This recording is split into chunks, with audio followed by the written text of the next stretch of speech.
નમસ્કાર બાળકો, કેમ છો? તો આપ સૌનું આપણી યુટ્યુબ ચેનલ HRK સાયન્સ એકેડમીમાં હું હાર્દિક સ્વાગત કરું છું. હવે લાસ્ટ ટાઈમ આપણે ચેપ્ટર 1ની રાસાયણિક પ્રક્રિયાઓના સમતોલીકરણ વિશેની ચર્ચા કરેલી હતી.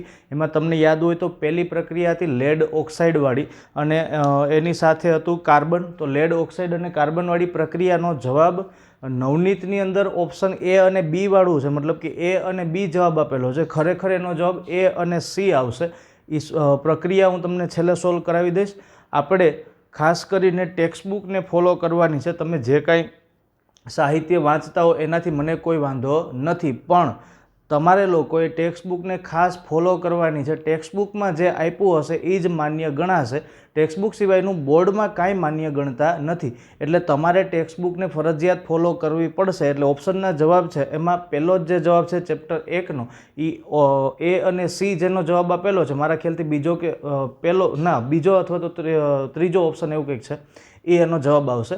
હવે એ આખી પ્રક્રિયા હું તમને પાછી સોલ્વ કરાવીશ. પહેલાં આ પ્રક્રિયાઓ બધી પતી જાય પછી.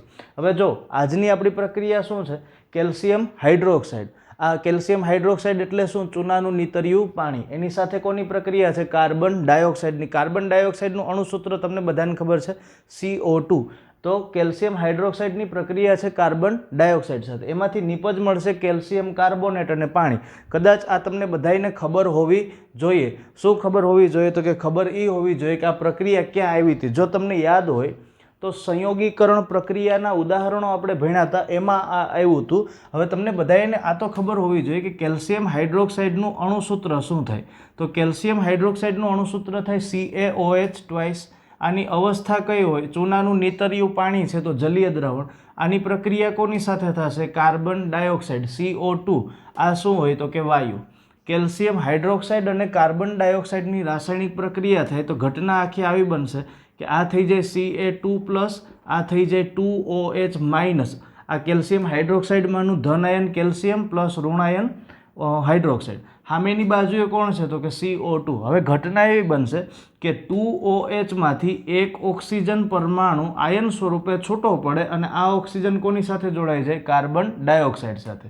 કાર્બન ડાયોક્સાઇડ સાથે જોડાય એટલે આમાંથી બની જાય CO3 2- આ CO3 -2. અને આમાંથી શું બની જશે? તો કે એક ઓક્સિજન દૂર જાય એટલે વધે શું? તો કે 2 હાઇડ્રોજન ને 1 ઓક્સિજન. તો એમાંથી બની ગયું H2O, પાણીનો અણુ. હવે કેલ્શિયમ અને આ કાર્બોનેટ બેયનું સંયોજન બને.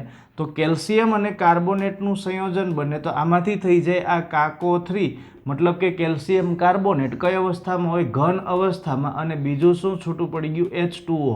અહીંયા H2Oની અવસ્થા હોય ગેસ. હવે આખી પ્રક્રિયા તમને કહું કે આખી પ્રક્રિયા છે શું? તો ચૂનાથી દિવાલને ધોળવામાં આવે તો 2-3 દિવસ સુધી 2-3 દિવસ તો નહીં પણ એકાદો દિવસ, અથવા તો ચૂનો જ્યાં સુધી સુકાય નહીં ત્યાં સુધીની પ્રક્રિયા. આખું દ્રાવણ દિવાલ ઉપર સુકાય નહીં ત્યાં સુધી એકદમ લાઇટ કલર હોય, જેને આપણે ઓફ વ્હાઇટથી પણ ઓળખીએ છીએ. પણ જેમ જેમ ચૂનાના નીતરિયા પાણીમાંથી મતલબ કે નીતરિયા દ્રાવણમાંથી જેમ પાણી દૂર થતું જાય એમ શું થશે? તો કે પાણી દૂર થતું જશે એમ એકદમ વ્હાઇટ કલર આવવા માંડી જાય અને ચૂનો દિવાલ ઉપર છે ઘન પદાર્થ સ્વરૂપે ચોંટી જાય. આપણી ભાષામાં કહીએ તો ખરેખર જે ઘન પદાર્થ છે એ કોણ હોય? Calcium carbonate. અને ચૂનાનો પથ્થરથી પણ ઓળખાય. ક્યાં નામથી ઓળખાય? ચૂનાનો પથ્થર. અને પછીની રાસાયણિક પ્રક્રિયા છે. રાસાયણિક પ્રક્રિયા બીજી કંઈક એવી છે. કોની વચ્ચે? તો કે ઝિંક અને સિલ્વર નાઇટ્રેટ. રાસાયણિક પ્રક્રિયા છે. રાસાયણિક પ્રક્રિયા નંબર 2. હું અહીંયા સીધું સમીકરણ લખી દઉં છું. ઝિંક અને સિલ્વર નાઇટ્રેટ વચ્ચે પ્રક્રિયા છે તો સિલ્વર નાઇટ્રેટનું અણુસૂત્ર થાય AgNO3. ઝિંક અને સિલ્વર નાઇટ્રેટ બે રાસાયણિક પ્રક્રિયા કરે તો ઘટના આવી બનશે. જોજો, ઝિંકનું સંયોજકતા છે Zn2+, Agની સંયોજકતા છે Ag+, NO3ની સંયોજકતા છે NO3-. આ Ag છે, Ag અત્યારે ધન આયન સ્વરૂપે છે, એની સંયોજકતા +1. NO3ની સંયોજકતા -1. NO3 આખો સમૂહ છે અને નાઇટ્રેટ સમૂહ કહેવાય. ઝિંક દ્વારા Agનું વિસ્થાપન થાય. ઝિંક દ્વારા Agનું વિસ્થાપન થાય એટલે Agની જગ્યાએ કોણ જોડાઈ જાય? ઝિંક. તો આમાંથી બની જાય ZnNO3. પણ ઝિંકની સંયોજકતા કેટલી છે? 2. અને આની સંયોજકતા -1. તો આ સંયોજકતા હોવી કેટલી જોઈએ? -2. તો NO3ની સંખ્યા અહીંયા કેટલી લખવી પડે? 2. પ્લસ હવે કોણ વધ્યું? તો કે Ag. પણ તમે NO3 ની સંખ્યાને 2 કરવા માટે AgNO3 ને 2 થી ગુણશો તો અહીંયા પણ શું આવે 2Ag. આની અવસ્થા કઈ થઈ? સોલિડ. કઈ અવસ્થા થઈ? સોલિડ અથવા તો ઘન અવસ્થા થશે. કોની અવસ્થા ઘન થાય? ઝિંકની અને સિલ્વરની. બાકી Ag છે અથવા તો AgNO3 છે એ શું છે? તો આ AgNO3 છે આ જલીય દ્રાવણ છે, ઝિંક ધાતુ છે સોલિડ, અને ZnNO3 પણ કેવું દ્રાવણ થાય? જલીય દ્રાવણ. કેવું દ્રાવણ થશે? જલીય દ્રાવણ. તો આના પછીની એક રાસાયણિક પ્રક્રિયા છે સરસ મજાની. રાસાયણિક પ્રક્રિયા છે કોની કોની વચ્ચે? તો કે રાસાયણિક પ્રક્રિયા છે એલ્યુમિનિયમ અને કોપર ક્લોરાઇડ વચ્ચે. રાસાયણિક પ્રક્રિયા કોની વચ્ચે છે? એલ્યુમિનિયમની સંજ્ઞા થાય Al, કોપર ક્લોરાઇડની સંજ્ઞા થાય CuCl2. આને શું કહેવાય? Copper chloride. હવે બંને વચ્ચે રાસાયણિક પ્રક્રિયા થાય તો નિપજ શું મળે?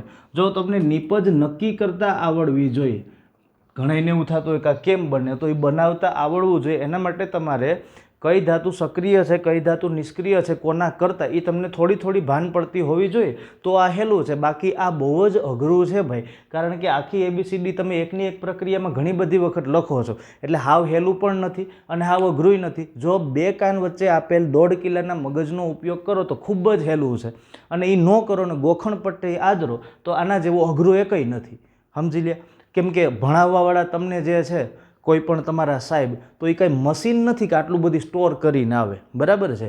એ પણ આવી જ રીતથી યાદ રાખતા હોય કે ભાઈ આને હું કઈ રીતથી ઇઝીલી યાદ રાખી શકું. હવે આ હું એમ કહું કે એલ્યુમિનિયમ Al, આ કે આપણે ઘરમાં તો બનતું નથી કે આપણા માં દીકરું નથી થતું, તો CuCl2 આનો કંઈ આપણે રોજે રોજ ઉપયોગ કરતા નથી કોપર ક્લોરાઇડનો. હવે યાદ કઈ રીતે રખાય? તો એલ્યુમિનિયમની સંયોજકતા તમને બધાને ખબર હોય. એલ્યુમિનિયમની સંયોજકતા થાય Al+3, કોપરની સંયોજકતા થાય Cu2+, અને ક્લોરીનની સંયોજકતા થાય Cl-2. એટલા માટે લખ્યા કારણ કે અહીંયા ક્લોરીનની સંખ્યા 2 છે. હવે તમે જુઓ તો એલ્યુમિનિયમ કોપરનું વિસ્થાપન કરે. મતલબ એવો થાય કે એલ્યુમિનિયમ કોની જગ્યાએ જોડાઈ જશે? કોપરની જગ્યાએ જોડાઈ જાય. મતલબ એવો થાય કે હવે કોપર ક્લોરીન સાથે નહીં રહે તો કોની સાથે રહેશે? એલ્યુમિનિયમ સાથે. જો કોપરનો વીજભાર +2 હતો, એલ્યુમિનિયમનો વીજભાર -1 છે. એટલા માટે કોપરની સાથે ક્લોરીનની સંખ્યા 2 છે. હવે વિચારો કે એલ્યુમિનિયમની સંયોજકતા +3 છે. ક્લોરીનનો વીજભાર કેટલો હોવો જોઈએ? તો કે -3, જે ક્યારેય શક્ય નથી. ક્લોરીન ક્યારેય -3 વીજભાર ધરાવશે નહીં. તો હું અહીંયા આવું કરી શકું, ક્લોરીનની સંખ્યામાં વધારો કરી શકું. 2ની જગ્યાએ કેટલો કરી દઉં? 3. હવે કોણ વધશે? તો કે કોપર વધશે. હવે કોણ વધશે? કોપર. હવે જો પહેલાં આપણે પ્રક્રિયા સમીકરણ લખી દઈએ તો એક નિપજ આપણે મળે AlCl3 અને બીજી નિપજ મળે આપણે કોપર. આની અવસ્થા કઈ હશે? સોલિડ. આની અવસ્થા કઈ હોય? સોલિડ. અને પેલું કોપર ક્લોરાઇડ છે તો કોપર ક્લોરાઇડની અવસ્થા કઈ થશે? કોપર ક્લોરાઇડની અવસ્થા થાય એકવીએસ. હાલો રેડી? આમાં કોઈને કંઈ વાંધો? તો પ્રક્રિયા સમીકરણ બની ગયું. હવે પ્રક્રિયા સમીકરણને આપણે સમતોલિત કરવાનું છે. કઈ રીતે કરશું? વિચારો, અહીંયા ક્લોરીનની સંખ્યા કેટલી છે? 3 છે. અહીંયા ક્લોરીનની સંખ્યા કેટલી છે? 2. તો તમે વધારો ને ઘટાડો કરો તો કોઈ દી ભેગું નહીં થાય. એની બદલે હું એવું કરું કે 2 તેરી કેટલા થાય? તો કે 6. અને 3 2 કેટલા થાય? તો કે 6. મતલબ એવો થાય કે હું આને 3 થી ગુણી દઉં તો અહીંયા કોપરની સંખ્યા કેટલી થઈ ગઈ? 3. ક્લોરીનની સંખ્યા કેટલી થઈ ગઈ? 3 2 6. તો સામેની બાજુએ ક્લોરીનની સંખ્યા કેટલી હોવી જોઈએ? 6 હોવી જોઈએ. તો આને કેટલાથી ગુણો તો 6 થઈ જાય? તો કે 2 થી થઈ ગઈ. હવે અહીંયા કોપરની સંખ્યા કેટલી થઈ? 3. તો આને કેટલાથી ગુણાય? 3 થી. હાલો થઈ ગયું? તો કે ઓકે. હવે અહીંયા એલ્યુમિનિયમ એકલું છે અને આ બાજુ એલ્યુમિનિયમની સંખ્યા 2 છે તો અહીં કેટલાથી ગુણાય? 2 થી. આને પ્રક્રિયા સમીકરણ સમતોલિત કર્યું કહેવાય. એના પછીની પ્રક્રિયા છે. પ્રક્રિયા કંઈક આવી છે બેરિયમ ઓક્સાઇડ અને પોટેશિયમ સલ્ફેટ. પ્રક્રિયા કોની કોની વચ્ચે છે? Barium oxide. પ્રક્રિયા છે બેરિયમ ઓક્સાઇડ અને પોટેશિયમ સલ્ફેટ, બેરિયમ ક્લોરાઇડ અને પોટેશિયમ સલ્ફેટ વચ્ચેની રાસાયણિક પ્રક્રિયા. કોની કોની વચ્ચેની? બેરિયમ ક્લોરાઇડ એટલે આ થાય BaCl2 પ્લસ પોટેશિયમ સલ્ફેટ એટલે આ થાય K2SO4. બેરિયમ ક્લોરાઇડ અને પોટેશિયમ સલ્ફેટ. તો સીધી વસ્તુ છે કે આના કંઈ આપણે કાયમી ઉપયોગ કરતા હોતા નથી, કે આપણે એવા બધા કોઈ મહાન રસાયણશાસ્ત્રી પણ નથી કે કાયમી આને હળગાવવા પડે કે એક ટેસ્ટ ટ્યુબમાંથી બીજી ટેસ્ટ ટ્યુબમાં નાખવા પડે. એવું બધું કોઈ હાર્ડ એન્ડ ફાસ્ટ ઉપયોગ આપણા દ્વારા થતો નથી. કેમ ખબર પડે કે મારે આનું શું કરવાનું છે? તો સીધી વસ્તુ, જો રાસાયણિક સંયોજન હોય ને એમાં વીજભાર કેટલો હશે? માની લો કે તમને નથી આવડતું બેયનો વીજભાર, તો કોઈ એકનો આવડવો જોઈએ. હાલો બેરિયમ તો અત્યાર સુધી આપણા સંપર્કમાં નથી, એવું મતલબ કે આપણે જે 1 થી 20 કે 25 તત્વો યાદ રાખ્યા છે એમાં બેરિયમ નથી, તો ક્લોરિન તો છે ને, અને સલ્ફેટ નથી તો પોટેશિયમ છે. હા છે, 19મા નંબરનું તત્વ કોણ? પોટેશિયમ. યાદ રહેવું જોઈએ. તો પોટેશિયમનો વીજભાર તમને મને ખબર છે કેટલો છે? 1 1. ક્લોરિનનો વીજભાર તમને મને ખબર છે કેટલો? 1 પણ માઇનસ, અહીંયા 1 પણ કેવો છે? પ્લસ. હવે જો શું કરવાનું કાંઈ ન ખબર પડે તો અહીંયા બે બાજુએ બે સમૂહો છે, સોરી એક સમૂહ છે ને એક અધાતુ તત્વ છે. તો આના ઉપરથી મને એટલી ખબર પડી જાય કે બેરિયમને અને ક્લોરિનને છૂટા પાડું તો આ બેની હાલત કંઈક આવી થઈ જાય. ક્લોરિનની સંખ્યા 2 છે, એનો વીજભાર 1 છે. તો આને 2 કરવા માટે આને કેટલાથી ગુણ્યા છે? 2 થી, સીધી વસ્તુ. તો બેરિયમનો વીજભાર કેટલો હોવો જોઈએ? +2. આ બાજુ હવે તો આ બાજુ થઈ જાય 2K પ્લસ અને SO4 2 માઇનસ. કેની સંખ્યા 2 છે એનો મતલબ એવો થાય કે સલ્ફેટ સમૂહનો વીજભાર પોટેશિયમ કરતાં વધારે છે, એટલા માટે જ પોટેશિયમની સંખ્યા 2 છે અને સલ્ફેટની સંખ્યા 1 છે. હવે જોજો શું થાય, પોટેશિયમ છે એ બેરિયમ કરતાં સક્રિય છે, એટલે પોટેશિયમ દ્વારા બેરિયમનું વિસ્થાપન થાય, એટલે ક્લોરિન ભેગું હવે કોણ જોડાઈ જાય? પોટેશિયમ. તો આ બેયનું સંયુક્ત સંયોજન બને તો કોણ કોણ જોડાય? 2K પ્લસ અને 2Cl માઇનસ, આ બે જોડાશે. અને હવે કોણ વધ્યું? તો કે વધ્યું કોણ? તો કે એક વધ્યું બેરિયમ ને બીજું વધ્યું સલ્ફેટ. તો આ કોણ જોડાશે? Ba2 પ્લસ અને SO4 2 માઇનસ. આ બેયના સંયોજન બન્યા? તો કે હા બન્યા. આ બાજુ જો પોટેશિયમનો વીજભાર કેટલો? +1. ક્લોરિનનો વીજભાર કેટલો? -. જો હું પોટેશિયમની સંખ્યા નથી પૂછતો, પોટેશિયમનો વીજભાર કહું છું. પોટેશિયમનો વીજભાર કેટલો? +1 અને ક્લોરિનનો વીજભાર કેટલો? -1.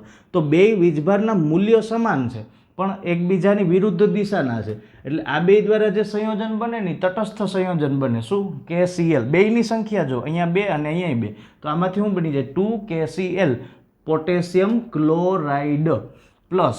હવે બીજું સંયોજન કયું હતું? Ba2 plus SO4 2 minus. બંનેનો વીજભાર અલગ અલગ છે, મતલબ સોરી વીજભાર એક સમાન છે પણ વીજભારની નિશાની અલગ અલગ છે. એક ધન વીજભારિત, એક ઋણ વીજભારિત, તો બે તટસ્થ થાય. તો આમાંથી શું બની જાય? BaSO4. શું બની જાય? BaSO4. હવે તમને બધાને એ ખબર છે કે BaSO4 છે કેવો પદાર્થ છે? ઘન પદાર્થ. અને આને શું કહેવાય? અવક્ષેપ. શું કહેવામાં આવે?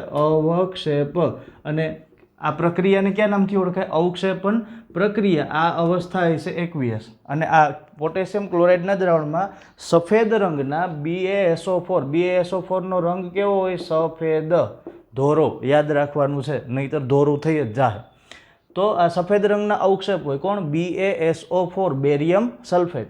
સાથે સાથે કોણ હશે? પોટેશિયમ ક્લોરાઇડનું દ્રાવણ. એટલે પોટેશિયમ ક્લોરાઇડના જલીય દ્રાવણની અંદર બેરિયમ સલ્ફેટના સફેદ રંગના અવક્ષેપ જોવા મળશે. અથવા તો તમે એવું કહી શકો કે પોટેશિયમ ક્લોરાઇડના દ્રાવણમાં બેરિયમ ક્લોરાઇડના અદ્રાવ્ય સફેદ રંગના અવક્ષેપ જોવા મળશે. તો આ પ્રક્રિયાનું બીજું એક નામે છે, ખબર જો યાદ હોય તો કોઈને? પ્રક્રિયાને બીજા કયા નામથી ઓળખાય? દ્વિવિસ્થાપન પ્રક્રિયા. કયા નામથી ઓળખાય? દ્વિવિસ્થાપન પ્રક્રિયા. આ રાસાયણિક પ્રક્રિયાને કહેવામાં આવે દ્વિવિસ્થાપન પ્રક્રિયા. યાદ રહે બધાને? તો આના ઉપરથી તમે કદાચ તમને એવું થતું હોય કે સાહેબ અમારે રાસાયણિક પ્રક્રિયા કઈ કઈ છે એની પ્રેક્ટિસ કરવી, તો આ બધી પ્રેક્ટિસ જ છે બાળકો, બધી પ્રેક્ટિસ જ છે. કઈ રીતે? અહીંયા તમને ભાન પડતી હોય છે CaOH2 પ્લસ કાર્બન ડાયોક્સાઇડ, બંને વચ્ચે રાસાયણિક પ્રક્રિયા થાય તો જો કાર્બનમાંથી એક ઓક્સિજન ઉમેરાણો, મતલબ કે Ca એક ઓક્સિજન દૂર થયો, એટલે કેલ્શિયમ કાર્બોનેટ અને પાણી નામનો અણુ બન્યો. તો આ કઈ પ્રક્રિયા થઈ? આ પ્રક્રિયાને કહેવામાં આવે દિવાલ ધોળવાની પ્રક્રિયા. સ્પેશિયલી આપણે નામ આપ્યું દિવાલને રંગ કરવા માટેની પ્રક્રિયા. Zn plus AgNO3. તો અહીંયા ઝીંક દ્વારા સિલ્વરનું વિસ્થાપન થાય તો વિસ્થાપન પ્રક્રિયા. 2Al plus CuCl2. તો અહીંયા પણ કોપરનું વિસ્થાપન થાય. કોના દ્વારા? એલ્યુમિનિયમ દ્વારા. તો આને પણ કહેવામાં આવે વિસ્થાપન પ્રક્રિયા. આ પ્રક્રિયામાં પોટેશિયમ દ્વારા બેરિયમનું વિસ્થાપન થાય અને બેરિયમ કોનું સ્થાન લે? અહીંયા પોટેશિયમનું. તો આને દ્વિવિસ્થાપન પ્રક્રિયા કહેવાય. સાથે સાથે અવક્ષેપન પ્રક્રિયા પણ કહેવાય. અવક્ષેપ કોના મળે? બેરિયમ સલ્ફેટના. કેવા રંગના અવક્ષેપ મળે? સફેદ રંગના અવક્ષેપ મળે. કેવા રંગના અવક્ષેપ મળશે? સફેદ રંગના અવક્ષેપ. કોના મળે? બેરિયમ સલ્ફેટના. એના પછી છે રાસાયણિક પ્રક્રિયાઓ. હવે આપણી બુકની અંદર જે રાસાયણિક પ્રક્રિયાઓ આપી ને એમાં પણ પ્રક્રિયકોના નામ આપેલા છે શબ્દ સ્વરૂપે. જેમ કે અહીંયા આપણે નામ આપ્યા હતા આવી રીતે calcium hydroxide plus carbon dioxide it gives, મતલબ કે બંને વચ્ચે રાસાયણિક પ્રક્રિયા થઈને કેલ્શિયમ કાર્બોનેટ મળે પ્લસ બીજું શું મળે? પાણી મળે. એવી જ રીતે આપણી પાસે હજી બીજી એવી પ્રક્રિયાઓ છે જે ટેક્સ્ટબુકના સ્વાધ્યાયમાં આપેલી છે. એમાં પહેલી પ્રક્રિયા છે potassium bromide plus barium iodide. પહેલી પ્રક્રિયા કઈ છે? Potassium bromide. હવે પોટેશિયમ બ્રોમાઇડનું અણુસૂત્ર થાય KBr પ્લસ બેરિયમ આયોડાઇડ, તો બેરિયમ આયોડાઇડનું અણુસૂત્ર થાય BaI2. KBr અને BaI2, તો પોટેશિયમ બ્રોમાઇડની અવસ્થા હોય એકવીયસ. પોટેશિયમ બ્રોમાઇડની અવસ્થા કઈ હોય? એકવીયસ, મતલબ કે જલીય દ્રાવણ, પ્લસ BaI2, તો આની અવસ્થા પણ કઈ હોય? એકવીયસ. હવે બંને વચ્ચે રાસાયણિક પ્રક્રિયા થાય તો અહીંયા થઈ જાય K પ્લસ અને Br માઇનસ. આ બાજુ થઈ જાય Ba2 પ્લસ અને 2I માઇનસ. આ ધન આયન અને ઋણ આયનને અલગ કર્યા કહેવાય. સીધું સમજી શકાય એવું છે કે પોટેશિયમ કોનું વિસ્થાપન કરશે? બેરિયમનું વિસ્થાપન કરે. એટલે પોટેશિયમનું સ્થાન કોણ લે? બેરિયમ. તો બેરિયમ કોના સ્થાને આવી જાય? પોટેશિયમના સ્થાને. તો બંને વચ્ચે રાસાયણિક પ્રક્રિયા થાય તો શું થાય? તો કે બંને વચ્ચે રાસાયણિક પ્રક્રિયા થાય એટલે પોટેશિયમ આયોડિન સાથે જોડાશે અને બેરિયમ બ્રોમિન સાથે જોડાય. તો અહીંયા બ્રોમિનનો વીજભાર કેટલો? તો કે -1. હોવો કેટલો જોઈએ? તો કે બેરિયમ જેટલો. મતલબ કે આને કેટલાથી ગુણવા પડે? 2 થી. પ્લસ આની સાથે બીજું કોણ જોડાશે? Barium Ba2 plus. પોટેશિયમ અને આયોડિનના વીજભાર એક હરખા છે એટલે એમાં કાંઈ હળી કરવાની જરૂર રહેતી નથી. એટલે અહીંયા શું બનશે? એક બનશે પોટેશિયમ આયોડાઇડ પ્લસ બીજું શું બનશે? તો કે બીજું બનશે Babur, barium bromide, BaBr2. Babur તું જ બની ગયું. બરાબર. તો આ બની જાય BaBr2 બેરિયમ બ્રોમાઇડ. હવે રાસાયણિક પ્રક્રિયાને સમતોલિત કરો તો રાસાયણિક પ્રક્રિયાને સમતોલિત કરવાની પદ્ધતિ તમને બધાને ખબર જ છે. આ બાજુ એ KBrથી શરૂઆત કરીએ તો પોટેશિયમની સંખ્યા 1, અહીંયા પણ 1, બ્રોમિનની સંખ્યા અહીંયા 1, તો અહીંયા કેટલી છે? 2. એટલે અહીંયા કેટલી હોવી જોઈએ? 2 થી ગુણવા પડે. તો અહીંયા પણ 2 થી ગુણવા પડે. આયોડિનની સંખ્યા અહીંયા 2, તો અહીં પણ કેટલી છે? 2. તો આને સમતોલિત રાસાયણિક સમીકરણ કહેવાય. કયું સમીકરણ કહેવાય બાળકો? સમતોલિત રાસાયણિક સમીકરણ. ભાન પડે બધાને? સમજાય છે? એના પછીની રાસાયણિક પ્રક્રિયા છે પ્રક્રિયા નંબર 2. તો રાસાયણિક પ્રક્રિયા બીજી કાંઈ કેવી છે કે ઝિંક કાર્બોનેટની રાસાયણિક પ્રક્રિયા થાય. કોની રાસાયણિક પ્રક્રિયા થાય? Zinc carbonate. તો ઝિંક કાર્બોનેટનું અણુસૂત્ર છે ZnCO3. એમાંથી લોકો એવું કહે છે કે એક મળે છે ઝિંક ઓક્સાઇડ પ્લસ બીજું મળે છે કાર્બન ડાયોક્સાઇડ. એક જ પ્રક્રિયકમાંથી 2 નિપજો મળતી હોય એવી રાસાયણિક પ્રક્રિયાને કયા નામથી ઓળખાય? એવી રાસાયણિક પ્રક્રિયાને વિઘટનના નામથી ઓળખાય. તો વિઘટન થાય તો એના માટે ત્રણ પ્રકારની પદ્ધતિ છે. એક તો વિદ્યુત વિઘટન થાય અથવા તો વિદ્યુત વિભાજન થાય, બીજું સૂર્યપ્રકાશની મદદથી થાય અને ત્રીજું ઉષ્માની મદદથી થાય. તો ZnCO3 ઝિંક કાર્બોનેટ કેવો પદાર્થ? ઘન પદાર્થ. એમાંથી ZnO બન્યું ઝિંક ઓક્સાઇડ, આ પણ ઘન, અને કાર્બન ડાયોક્સાઇડ આને કહેવામાં આવે વાયુ. શું કર્યું હોવું જોઈએ? ઉષ્મા આપી હોવી જોઈએ. એટલે આ પ્રક્રિયા કઈ થાય? તો કે આ પ્રક્રિયાને આપણે કહેશું ઉષ્મીય વિઘટન. આ પ્રક્રિયાને શું કહેશું? ઉષ્મીય વિઘટન પ્રક્રિયા. ZnCO3નું વિઘટન થઈ જાય, એમાંથી ઝિંક ઓક્સાઇડ અને બીજું શું મળી જાય? કાર્બન ડાયોક્સાઇડ મળી જાય. ઓકે. એના પછીની રાસાયણિક પ્રક્રિયા છે હાઇડ્રોજન પ્લસ ક્લોરિન. ઓહો, બહુ અઘરી પ્રક્રિયા છે ભાઈ. કોણ કોણ જોડાય છે? Hydrogen plus chlorine, H2 plus Cl2. Hydrogen gas છે, Cl2 પણ ગેસ છે. બંને વચ્ચે રાસાયણિક પ્રક્રિયા થાય તો એમાંથી બની જાય હાઇડ્રોજન ક્લોરાઇડ. આ પણ હશે ગેસ અને અહીંયા લખાય 2. તો રાસાયણિક પ્રક્રિયા સમતોલિત. હાઇડ્રોજન પ્લસ ક્લોરિન બંને વચ્ચે રાસાયણિક પ્રક્રિયા થઈ, એમાંથી હાઇડ્રોજન ક્લોરાઇડ બને. હા, બીજી એક વાત, તમને કદાચ એવું કહી દીધું હોય કે હાઇડ્રોજન પ્લસ ક્લોરિન ખાલી જગ્યા, તો શું કરો? 2 ગેસ છે અને માનો કે તમને એવું કીધું કે હાઇડ્રોજન ક્લોરાઇડ, તો હાઇડ્રોજન ક્લોરાઇડ જો તમને કીધું હોય ને તો અવસ્થા ફરજિયાત ગેસ જ લખવી, એકવીએસ ન ઠપકારવી. કારણ કે હાઇડ્રોજન ક્લોરાઇડ છે એ વાયુ છે અને હાઇડ્રોક્લોરિક એસિડ કીધું હોય તો અહીંયા તમે એકવીએસ લખી શકો, નહીંતર તમે એકવીએસ લખી શકો નહીં. હાઇડ્રોજન ક્લોરાઇડ ઇઝ ગેસ અને હાઇડ્રોક્લોરિક એસિડ ઇઝ એકવીએસ, જલીય દ્રાવણ. બરાબર છે? એટલે અહીંયા એ જોવું કે શું નામ આપ્યું છે. હાઇડ્રોજન ક્લોરાઇડ હોય તો શું લખાય? વાયુ લખાય. અને હાઇડ્રોક્લોરિક એસિડ હોય તો શું લખાય? તો એકવીએસ લખાય. અને એના પછીની આપણી ટેક્સ્ટબુકમાં છેલ્લી પ્રક્રિયા છે. પ્રક્રિયાનું નામ છે મેગ્નેશિયમ પ્લસ હાઇડ્રોક્લોરિક એસિડ.